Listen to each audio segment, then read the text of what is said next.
이 그때 언뜻 내비치는 거로는 조국 그 후보 지명자였지 당시에 네네네. 장관 지명자가 적절한 시기에 사퇴를 하는 게 예. 대통령 부담을 덜어드리는 길이다. 그러면서 과거 김병준 씨 얘기를 그렇게 하더라고. 김병준 저기 교육부총리까지 했다가 그냥 바로 갔다가 며칠 만에 낙마했잖아요. 예. 그때 김병준 씨 문제가 제기됐을 때 그때는 참여정부 사람이었는데 참여정부 때 정책실장 마치고 예. 국정리로 갔다가 예. 그 관둘 때 상황을 얘기하면서 네.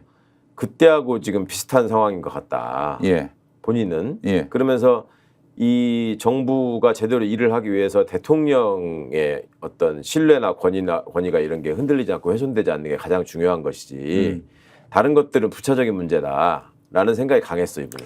근데 그러니까 그게 그 임종석 전 비서실장 그때는 이제 노영민 실장으로 바뀐 상황이지만은 전 비서실장 임종석 그분이 조국 당시 이제 후보자였을 거예요. 전화해가지고 물러나라, 물러나라. 억울해도 물러나라. 글쎄 뭐 특정인 개개인으로 하나하나 제가 직접 얘기를 들은 게 아니라서 본인이 SBS 뉴스에다 얘기한 거예요. 아니 그러니까 그게. 제가 직접 들은 게 아니라서 네. 저는 전혀 모르고 있었는데 네. 그때 이제 들리는 얘기는 정치를 한 사람들, 그러니까 정치권에 있는 사람들은 네. 선거에 부담되니까 물러나야 된다. 예. 이런 의견이 강했고, 예. 그러니까 이제 민정수석 후임자로서 네. 김조원 수석도 그런 생각을 갖고 있었고, 그런데 이분이 그 생각을 결정적으로 바꾸게 된 게, 예. 그러니까 아 내가 잘못 생각했다. 네. 이렇게 생각한 게 예. 그때 제가 전에 처음 말씀드렸던 그 윤석열 사표 제출한. 그렇죠. 예. 예. 그러니까 조국 안 날리면은 나 그냥 사표 내겠다. 그래서 나는 전화를 예. 민정수석이 전화를 해도 받지도 않았던 검찰총장이 네. 전화를 걸어와 가지고 예. 거기다가 고래고래 민정수석한테 예. 그나마 나이도 많고 예. 검찰총장으로서 도대체 할 수 없는 언사를 하더라. 그러면서 이렇게까지 내가 했는데도 임명을 강행한다고 하면 내가 사표 내겠다. 어떻게 되나 보자 뭐 이런 식이었어요. 윤석열이가 내가 이렇게까지 지금 조국 주변을 털고 있는데 네. 그래도 조국을 법무부 장관으로 대통령이 임명한다? 나 그러면은 그만둔다. 네. 이런 얘기. 예. 그러니까 그거는 이분이 아까 말씀드렸잖아요. 대통령의 정당한 권위나 신뢰가 훼손돼서는 안 된다라는 네. 생각이 가장 중요했다 그랬잖아요. 예. 근데 이거는 정면으로 대통령 인사권에 도전하는 거죠. 그렇죠. 검찰총장이라는 자가 예. 오밤중에 전화해가지고 내가 이렇게까지 했는데도 이렇게 파팅입니까? 그럼 내가 그만둘 테니까 두고 봅시다. 뭐 이런 식이니까 그때 이제 제가 무슨 일 때문에 통화를 하게 됐는데 그때 굉장히 화가 나셨더라고. 이거는 그래서 제가 제가 그랬죠. 아니 뭐라 그랬냐 내가 이 사람 원래 그런 사람이다. 그래가지고 그 다음 날 이제 마지막으로 그 소위 당정 협의를 통해서 네. 조국 장관의 임명 여부를 결정하는 회의가 예정돼 있었는데 네. 그 전에 미리 민정수석이 올라가서 예. 대통령한테 보고를 드린 겁니다. 이런 전화가 왔고 네. 이 오만방자한 태도가 예. 모든 거를 설명해 주는 것 같다. 그러니까 대통령이 사표 받아라 이렇게 말씀하셨는데 네. 그러고 나서 날이 밝으니까 기자가 아니 그냥 홧김에 한번 해본 얘기지. 뭐 윤석열이 사표 낸다는 소리는 아니었다. 실제로 사표 받아오라고 예. 박형철 비서관한테 예. 사표 받아와라 가서 예. 했단 말이에요. 예. 근데 박형철이가 가니까 예. 지들 둘이 짬짬이를 했는지 어쨌는지 하여튼 예. 그냥 화가 나서 한번 해본 소리지 뭐 예. 이런 게 있었죠. 민정수석한테 아니 그렇게 박형철을 통해서 그렇게 보고를 한 거지.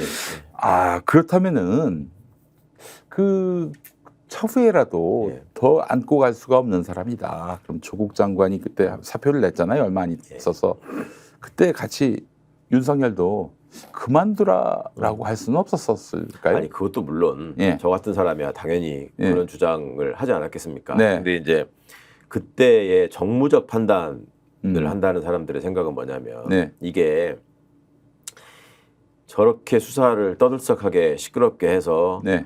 지금 결과물이 별로 이렇게 나오지 않을 것 같은데 네. 그렇게 해서 나오지 않으면 네. 그거 자업자득으로 본인이 다 네. 떠안고 망가질 텐데 네. 굳이 저거를 지금 상황에서 그 임기가 보장돼 있는 공무원에 대해서는 네. 임기를 보장해야 된다는 대통령의 일종의 집권 철학이 있었거든요. 아이고. 근데 그거를 깨면서까지 원칙을 예. 깨면서까지 그렇게 해서 예. 저 불안당을 자랑처럼 보이는 사람을 굳이 키워줄 필요가 없다. 네. 라는 판단을 한 사람들이 우세했었어요.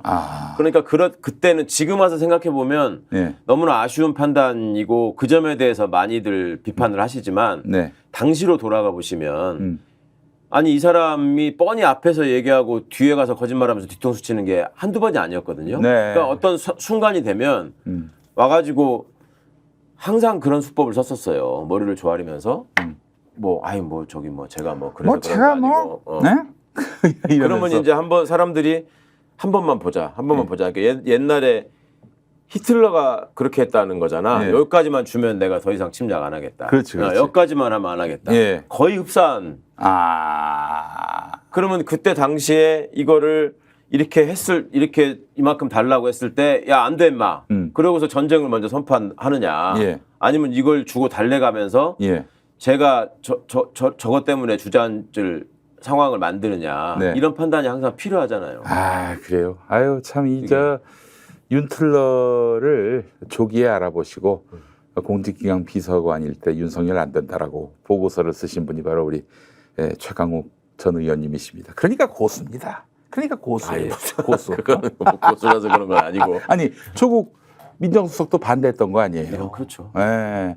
그 두 분의 얘기를 들었다면 어땠을까 하는 생각을. 이건 뭐 두고두고 아쉬운 일이고. 두고두고 아쉬운 일이 아니라 그 여파가 오늘 우리 민생에게도 처참하게 지금 다가오는 문제가 돼버렸으니까요. 뭐 그런 점들이 예전에 무슨 뭡니까 노태우가 당선됐을 때 양김이 분열하지 않았으면 하면서 우리가 그 역사의 죄인이라고 얼마나 얘기를 했어요. 네. 그렇지만 그분들을 중심으로 해서 또 민주화가 진행되고 했잖아요. 네. 그러니까 이제 그런 생각들을 앞으로 좀 발전적으로 하셨으면 좋겠고 또 과거에 대한 성찰은 앞으로도 우리가 집권을 할 거기 때문에 굉장히 뼈저리게 해야 된다고 저는 생각합니다. 저는 말 안 듣는 공무원, 특히 그 검사 세력들 세상이 무서운 게 없고 자기들이 그 정치인 머리 위에 있다고 생각하는 자들에 대해서는 더 특별한 경계심과 또 견제와 감독이 필요하다. 아주 그 비열하고 비겁한 자들이에요. 그러니까 그때 뭐라고 했습니까? 무슨 살아있는 권력에 대한 수사를 왜 권력이 방해하느냐라는 식으로 맨날 지네 게시판에다가 올려대고 이랬던 자들이 많이 있잖아요. 그것들 이번에 다 승진했거든. 그래요. 지금 이렇게 무슨 뻔한 사건을 가지고 저렇게 지금 뭉개고 주가 조작이건 저 명품백 수수 사건이건 간에 이런 상황에서 한 마디도 안 하잖아요. 그리고 지들이 너무 잘 알거든. 세상에 윤석열 장모를 사문서 위조만은 가지고 기소한다. 그 오죽하면 판사가 지적을 했겠어요. 이게 왜 이것만 가지고 기소할 일이냐. 아니 그걸 행사했으니까 사문서 위조 동행사도 같이 엮어야 되는데 사문서 위조만 거니까 이건 마치 내가 위조를 잘하는지 안 하는지 포토샵을 보고 너무 잘하네 이런 목적으로 이거를 위조했을 리는 없을 거 아니에요. 사람들한테 나 이거 똑같이 만들었지 하고 자랑할 걸로 만든 거냐.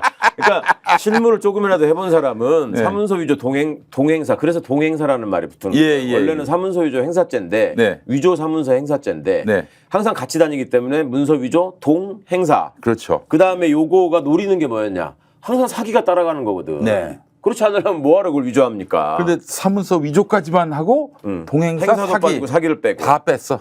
왜냐하면 사기가 들어가면 액수가 커서 그냥 단순 사기가 아니라 특정 경제범죄 가중처벌법으로 가기 때문에 풀어줄 수가 없거든요. 스픽스는 말하는 언론입니다. 대세는 유튜브, 그중에서 스픽스. 좋아요, 댓글, 구독, 알림 설정.